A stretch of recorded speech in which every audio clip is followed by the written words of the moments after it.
اختي في جيراني اللي ما يتعشروش دول ابدا.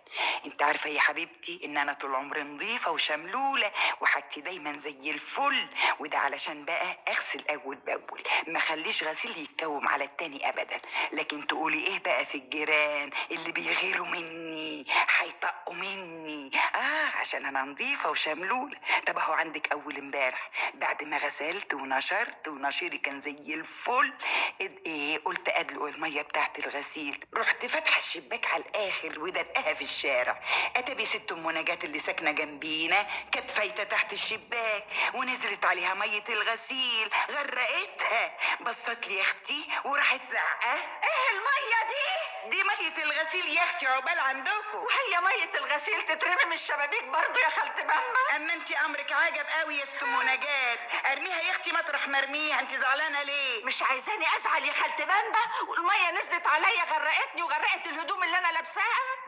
ولا تحملي هم يا ست ام نجاة. ما احملش هم ازاي بقى؟ وحياة غلاوتك الميه نظيفه ومغليه كمان بصابون نمره 1 من اللي بالشيء الفلاني. يعني ايه صابون نمره 1 بالشيء الفلاني؟ مانيش فاهمه يا خالتي بامبا. يعني احمدي ربنا اللي هدومك اتغسلت ببلاش، كلها يا اختي ساعه ولا 2 تقعديهم في الشمس تنشفي على طول وتبقى هدومك زي الفل.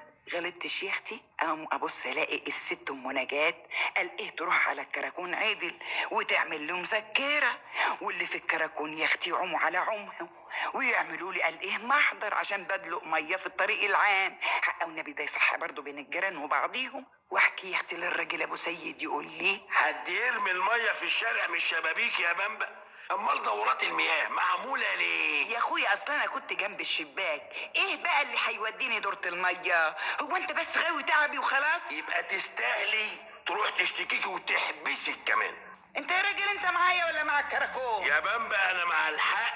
ترضي انت تكوني ماشيه في الشارع وحد يرمي عليكي ميه مش نظيفه؟ يستجري؟ طب والنبي ومن نبى النبي ده انا كنت اخلي اللي ما يشتري يتفرج. يبقى اللي ما ترضيش ان يتعمل فيكي يا بامبا ما يتعملش في الناس. ده غير ان الميه لما بتتكوم بتجيب الناموس والامراض، واحنا واجبنا ان احنا نحمي نفسينا يا بامبا من الناموس ومن الامراض. ازاي يا ابو سيد؟ ازاي؟ بان احنا ما ندوقش ميه في الشارع يا بامبا بالشكل ده، ما نضايقش جيراننا ولا ننشرش الامراض اللي الدوله بتصرف الكتير عشان تحمينا منها يا بامبا. شوف يا اخت الراجل اللي بيغلطني عشان دلقت شويه ميه على ست ام نجاة، ده بدل يا اختي ما يروح يبستفها بكلمتين علشان ما رعتش الجيره وراحت اشتكتني في الكراكون.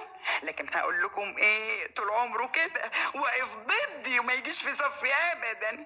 يا عيني عليا.